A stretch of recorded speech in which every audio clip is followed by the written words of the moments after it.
Okay, so picture the scene for a second. It is 5:03 p.m. You are in the kitchen, you're making dinner, and you glance over at the fridge. Oh, the fridge gallery. Right, exactly. The fridge is just covered in what I can really only describe as an abstract expressionist nightmare. Just a gallery of absolute Yeah. chaos. You've got these jagged red lines everywhere, a couple of really aggressive loops in blue. Maybe there's a hole poked right through the paper where someone got just a little too enthusiastic with a pencil. Yep, that is the classic scribble phase. We have all been there. We really have. And look, be honest.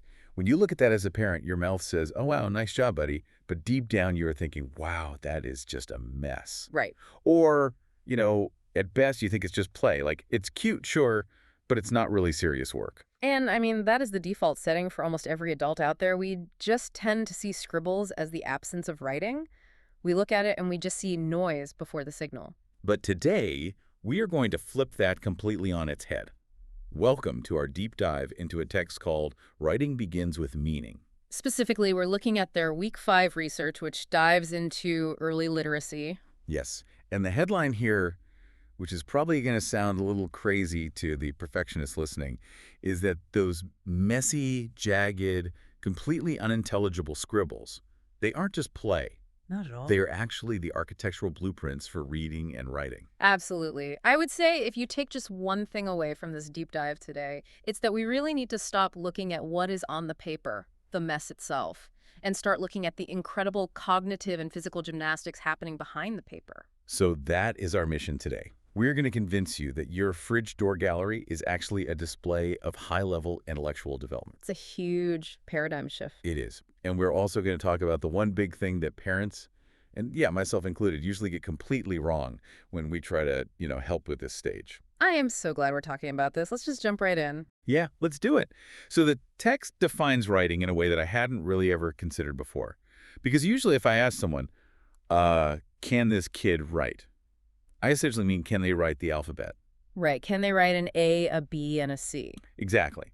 But this material argues that that is entirely the wrong measuring stick. It is the wrong metric. The text actually argues that writing begins the exact moment a child understands that marks can stand for ideas. Marks can stand for ideas. Yes. Okay, unpack that for me a little bit. Because to my brain, a mark is just a mark on a page. Well, think about the level of abstraction required to make that connection. It is actually a massive cognitive leap for a child. Really? Oh, absolutely. A child has to look at a blank sheet of paper, physically hold a tool, make a jagged line, and then decide in their brain, that line isn't just a line anymore. That line is a snake. Oh, wow. So it's really the birth of symbolism. Exactly. It is the exact same cognitive machinery that you and I use as adults every day. Like when we read a sign or something. Right. When you see a red octagon at an intersection, you don't just see a red shape. You immediately understand the concept of STARP. Yeah, that makes sense. Or when you read a novel, you are basically looking at black squiggles on bleached wood, but your brain is hallucinating an entire story. That is a wild way to think about reading. But it's true, right? And that ability to let a physical symbol represent a totally different reality, that entire process starts with the scribble. Okay, I actually see that now. So when my kid draws a big wobbly circle and says, "That's you, Dad," I shouldn't be offended that I look exactly like a potato. You should not be offended. I should be impressed that he's actually using symbols to represent a person. Precisely. The text emphasizes this heavily. Lines, circles, and shapes are a child's very first alphabet. They are taking a thought that exists entirely inside their head and they are manifesting it out into the physical world. That's huge. It is. And if we skip this phase, if we rush them straight to worksheets and say, write the letter A, we are focusing completely on the code before they've even understood the message. Oh, I like that distinction, code versus message. Right. But let me just play devil's advocate here for a second, because is it always that deep? I mean, sometimes a kid is just banging a crayon on the table because they really like the loud noise, right? Is that still considered writing? That is a very fair pushback. There is definitely a sensory exploration phase where it's just about the noise or the feeling. But the material points out that even the physical act of banging the crayon, as you just put it, is doing some critical biomechanical work. Okay, yes. This was the part of the research that honestly completely surprised me. The whole gym workout aspect of it. Well, it really is a full-body workout for the hand and the arm. We tend to think writing is just knowing the letters. But the text breaks down the sheer physical strength it takes to write. Because it's not just holding a stick. Think about what a toddler's hand looks like when they first grab a crayon. They hold it like a weapon. Exactly. They Okay. start with what's called a palmar grasp. They clutch the crayon like a dagger right in their fist. Yeah, and just gonna stab at the paper. Right. And scribbling is the training ground that gradually moves them from that closed dagger grip to the much more complex tripod grasp that you need to hold a pencil properly later on. So the scribbling itself is actually building the muscle definition in the hand. It is building hand strength, yes, but also a tremendous amount of control and coordination. Like what? Well, the text highlights something called crossing the midline. That is the ability to move your hand from the left side of your body over to the right side of your body without instinctively switching the crayon to your other hand. Oh, I never even thought about that. Those large, sweeping scribbles that look so messy, they help establish that exact neural pathway. Wow. So when they are making those big chaotic loops that look like a tornado on the page, they are literally wiring their brain to be able to write an entire sentence across a page later on. Exactly. And don't forget wrist stability. Right. You cannot write a neat, tiny letter B if your wrist is wobbling all over the table. Scribbling provides the resistance and the sheer repetition to stabilize that wrist joint. Those are reps. Yes. So if you stop them from scribbling just because it looks messy to you, you are essentially skipping leg day at the gym and then expecting them to go run a marathon. Skipping leg day for the fingers. Yeah. I love that. It Well, puts a whole new spin on the mess, honestly. It's really not a mess at all. It's just conditioning. It is a physical necessity. Okay, so we have established that the kid is doing really important work here, both mentally with the symbols and physically with the muscles. Yes.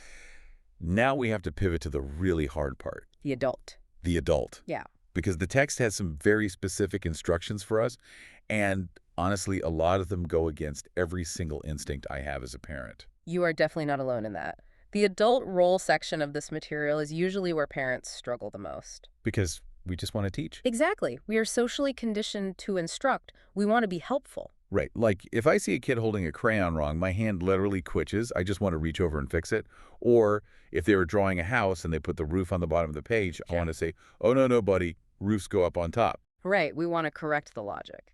But the material lists out these do's and don'ts. And let's actually start with the do's. It starts with the tools. Simple tools. That is the very first do. Just basic paper, crayons, and pencils. Why does the source emphasize simple? Like, why not just pull up an iPad with a drawing app? Because honestly, that's way less mess. It is definitely less mess, but you lose the friction. The friction. Yeah. The text doesn't explicitly trash technology, but in the specific context of early writing, the physical drag of a wax crayon on paper provides sensory feedback that a smooth glass screen just doesn't offer. Oh, interesting. That friction actually tells the brain exactly where the hand is in space.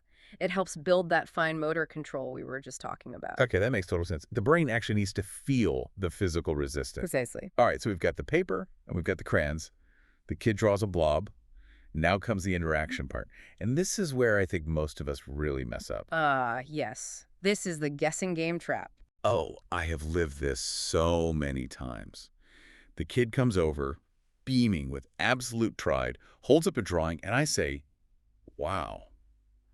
Is it a horse? And the kid's face just drops, and he looks at me and says, no, it's a race car. And just like that, the wind is completely out of their sails. It is brutal. You realize you've just told them that their communication totally failed. Exactly. Because when we guess, we are unconsciously judging the accuracy of their representation. We are looking for realism. Right. But remember, they are working in symbols right now, so the text suggests a completely different approach, and it actually gives us a script to use. Let's hear it. Instead of guessing, you just simply ask, can you tell me about your drawing? Can you tell me about your drawing? That seems so obvious, but it changes the power dynamic completely, doesn't it? It really does. It puts the child entirely in the driver's seat. It validates that there is a story there to begin with, and it assumes right out of the gate that their marks have meaning. The text explains that when you listen and you show genuine interest, the child learns a massive foundational lesson, which is, my writing makes the adult listen. That is so powerful. My marks have power. It is the absolute foundation of authorship. If they feel that their marks can generate a reaction or spark a conversation with you, they are going to want to make more marks. The text also gives us some specific phrases to use for validation. And I noticed that absolutely none of them are good job or that's pretty. Right, because good job is essentially empty calories. The text suggests using process-based praise instead. Like what? Phrases like, you worked really hard on this, or I like how you made these lines go all the way across the page. So you're praising the actual effort, not the aesthetics of the drawing. Exactly, you are noticing the work. If you say, I see you used a lot of red right here, that tells the child, I see you, I see what you actually did. That builds true confidence much more effectively than a generic, oh, it's beautiful. There was also a really cool specific activity mentioned in the text called practice together. This seemed to me like a really nice, gentle bridge between the messy scribbling and the actual, real writing phase. Yes, writing the child's name. The suggestion here is to write their name on the paper, and doing it imperfectly yourself is actually fine, and you point to it and say, this says your name, and then you just invite them to add to the page. I really like the invite part of that. Ah, You aren't forcing them to sit there and trace your dotted letters. You're just kind of showing them, hey, look, these specific symbols right here, they stand for you. it's exposure without the pressure. Right. And that actually brings us nicely to the don'ts. And this is the section that I think requires the absolute most self-control from the adult. The big, bold warning label in the text. Do not correct scribbles. Do not correct them, and do not push for actual letters too early. Okay, I have to push back on this a little bit Mm. because I know exactly what parents listening are thinking. We are anxious. We live in a highly competitive world. If my kid is 4 years old and is still just drawing these loops while the neighbor's kid is writing the word cat, I feel like I am failing. Of course you do. I feel like he is failing. So why is correcting them so dangerous? If I just gently take his hand and guide it, isn't that just helping? I know it feels like helping, but the text argues it is actually hindering them in the long run. And the reason comes down to one thing: emotional safety. Emotional safety. Yes, writing at this early stage absolutely must be associated with joy. If every single time the child picks up a crayon, an adult swoops in to straighten out their line or correct their hand grip, the activity completely stops being a fun form of expression. Becomes a chore.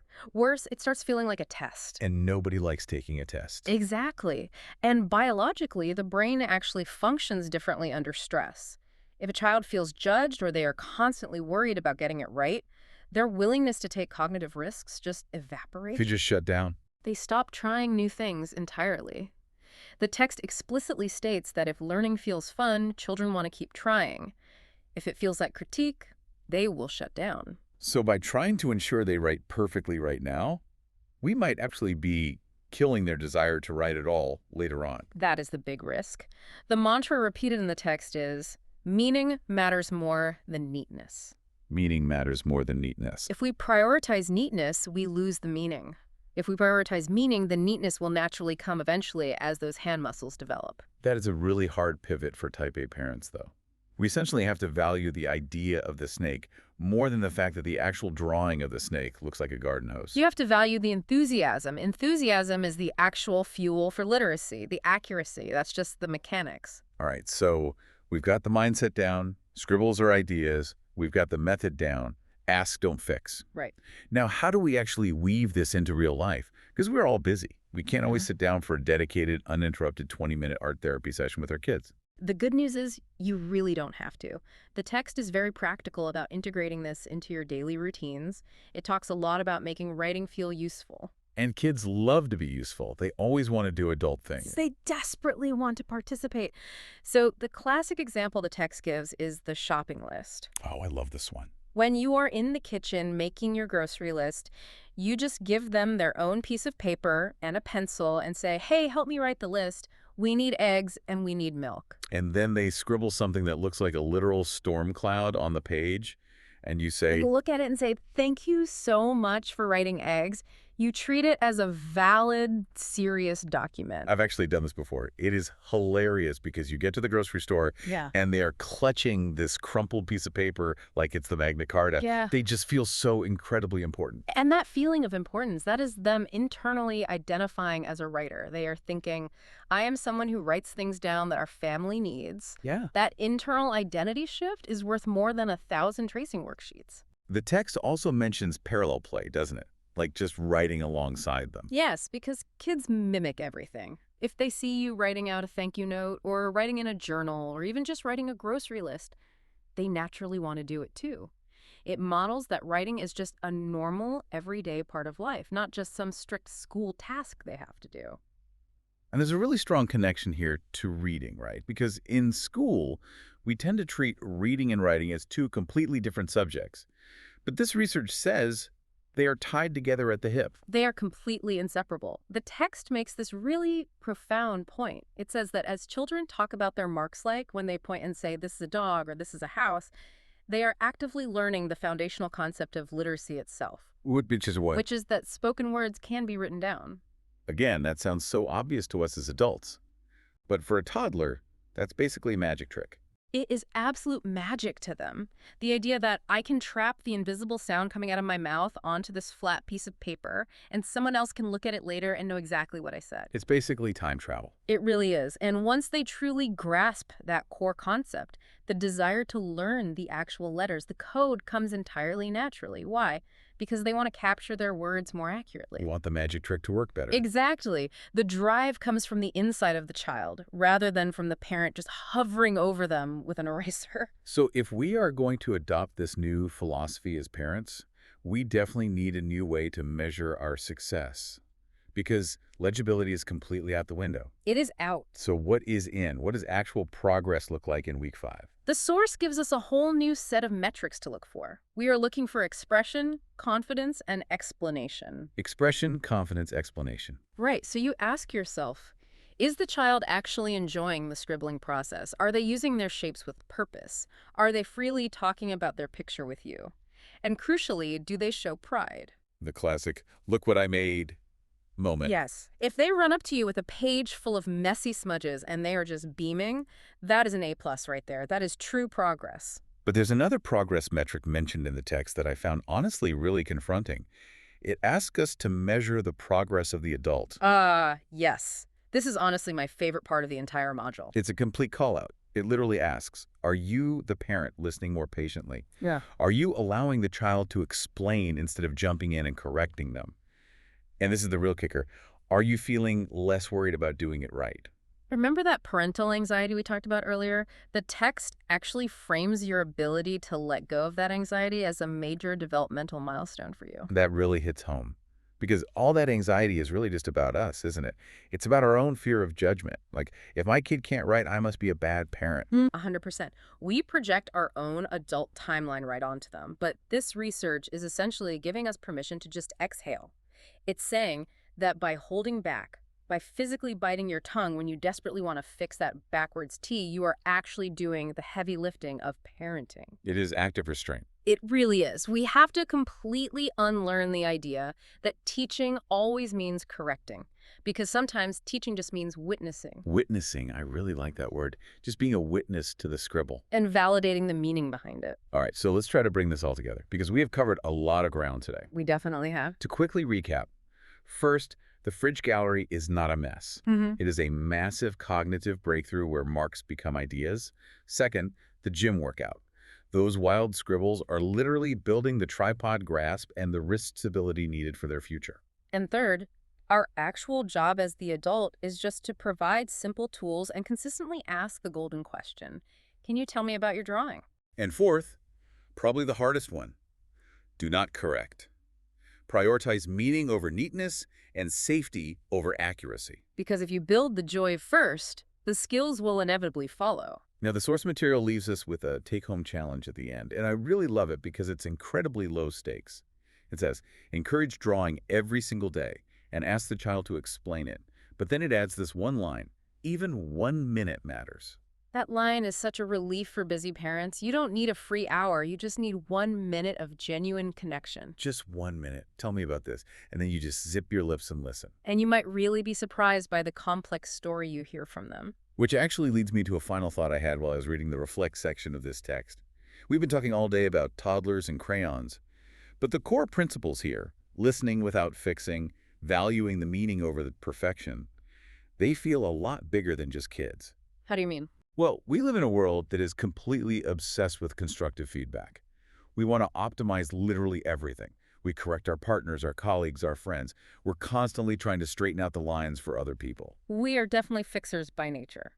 But reading this research on scribbling really forces us to ask, What would actually happen if we applied this exact logic to the other adult relationships in our lives?